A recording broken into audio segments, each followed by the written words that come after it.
Tingnan nyo, dali. Nangingitim na ang mukha ng lola. Tumawag kayo sa 120, bilis, tumawag sa 120. Ito ay palatandaan ng pagsisikip ng puso. Kung hindi siya malalapatan ng lunas agad, mawawalan siya ng hininga sa loob ng 15 minuto. Tabi kayong lahat. Huwag mong tulungan. Baka modus lang yan. Hiza, huwag mong pakialaman. Baka maperahan ka lang yan mamaya. Isa akong manggagamot. Magtuturok siya ng karayom. Ito ba yung acupuncture? Ang batang ito, nagsuot lang ng hanfu. Akala mo marunong na sa tradisyonal na gamot. Nga naman, mukhang nasobrahan sa panonood ng mga palabas ang batang ito. Ang husay niyang magpanggap. Nagawa pa niyang manloko ng tao sa ganyang paraan. Napakalakas naman ng loob niya. Mga kasama, maaari ko bang mahiram ang inyong panindi? Panindi. Parang nasobrahan naman yata ang pag-arte mo. Renshong, Neguan, Suliao.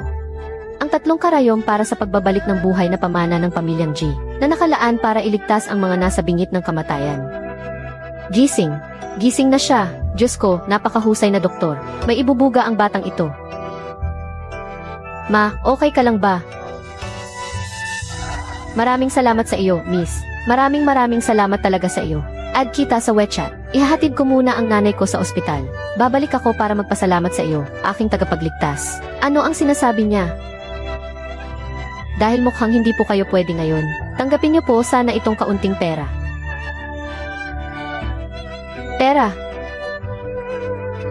Ate, nagugutom ka ba? Tara, ibibili kita ng pagkain. Ate, gaano ka nakatagal na walang kain? Ako si Xiaoyu, ikaw naman. J1 King. Galing ka ba sa ibang panahon? Ibang panahon? Huwag kang mag-alala, naiintindihan ko. Hindi ko ipagsasabi ang sikreto mo. Ama, ina, maliligtas na tayo. Ang tawag dito ay supermarket. Yung bigas at harina na sinasabi mo kanina, lahat ng kailangan mo ay nandito na. Kailangan mo lang gamitin ang hawak mong pera para ipagpalit sa mga ito.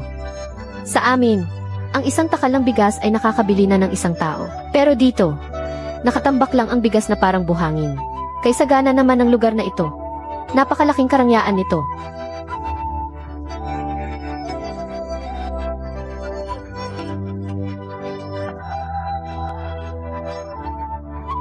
Unang beses pa lang ng batang ito sa supermarket. 73 po lahat. Scan po ba o cash?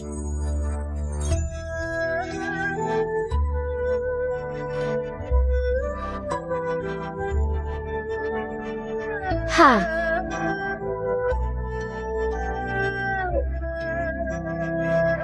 Ama, ina, hintayin niyo ako.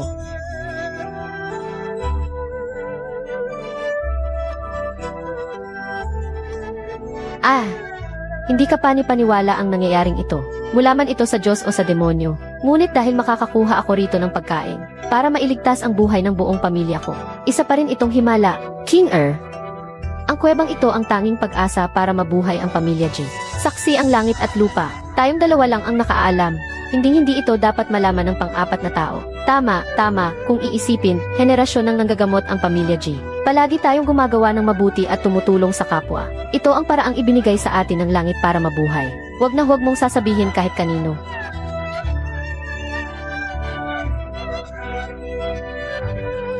Itay, inay, doon sa kabilang mundo, kaya kong gamitin ang aking kakayahan sa panggagamot para makakuha ng tinatawag nilang pera. Kapag may pera na tayo, makakabili na tayo ng pagkain. Ligtas na tayo. Itay, inay, huwag na po kayong mag-alala. Pupunta ako sa mundong iyon para gamitin ang panggagamot ko at kumuha ng mas maraming bigas. Hindi na kayo magugutom dahil sa akin, itay, inay.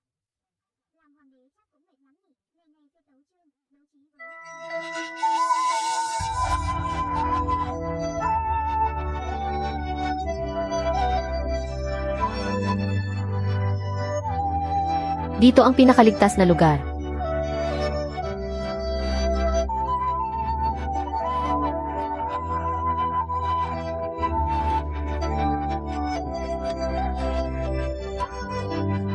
Karne iyon. Amoy ng masarap na karne.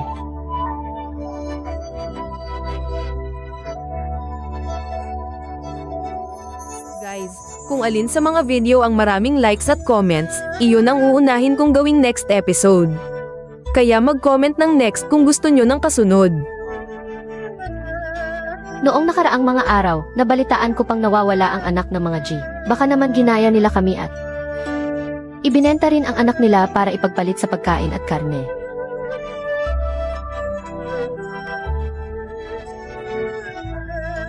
Ay.